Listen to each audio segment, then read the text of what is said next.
Hey T-Squad, it's Kirsty, and today, we're diving into the biggest document release the government has tried to keep behind closed doors for years.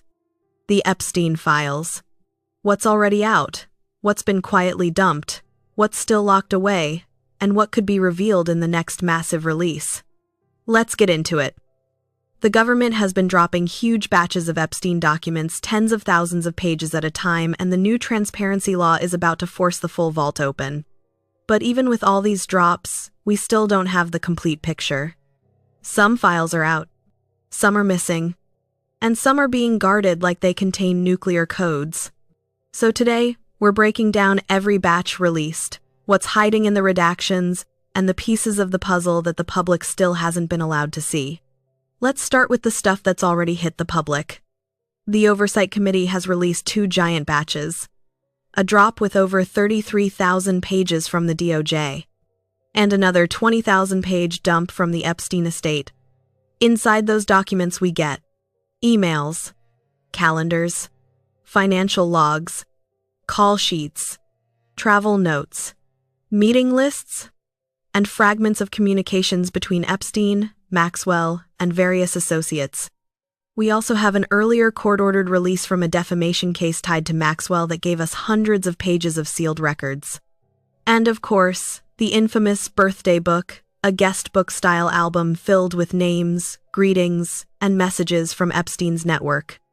These releases sound big, and they are, but most of them are either heavily redacted, incomplete, or missing context. They're puzzle pieces without the picture on the box. Here's where it gets spicy. There's a long list of materials that we know exist because the government has confirmed they exist, but the public hasn't seen them.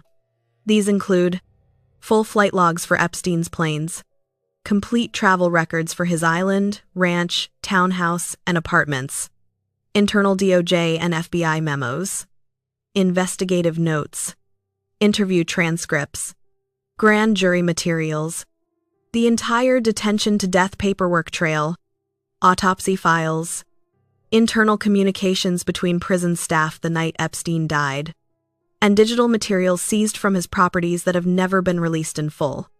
Even with all the drops so far, this collection is still locked down tighter than Fort Knox.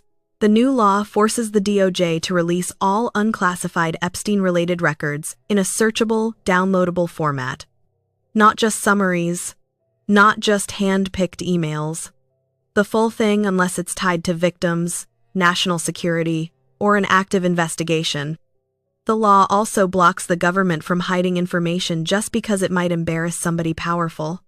And it requires a list, yes, a list of government officials and politically exposed individuals referenced in the files. If they actually follow the law, this could be the most explosive document release in modern history. If they don't, well, the political fireworks will be loud. Here's what we're watching like hawks. How much gets redacted? Whether the full flight logs finally appear? If any previously unseen names show up? How detailed the detention and death files are? Whether internal DOJ communications reveal why certain prosecutions stalled? And whether the release triggers new investigations? The real tea? This next drop is either going to confirm what we already know, or completely rewrite the narrative. T-Squad. This story is far from over, and you already know I'll be here, breaking down every detail when the next wave hits. If you want more deep dives like this, like and subscribe, because we're only getting started. I've listed the files currently out in the description for you to read yourself if you wish. Keep sipping that tea.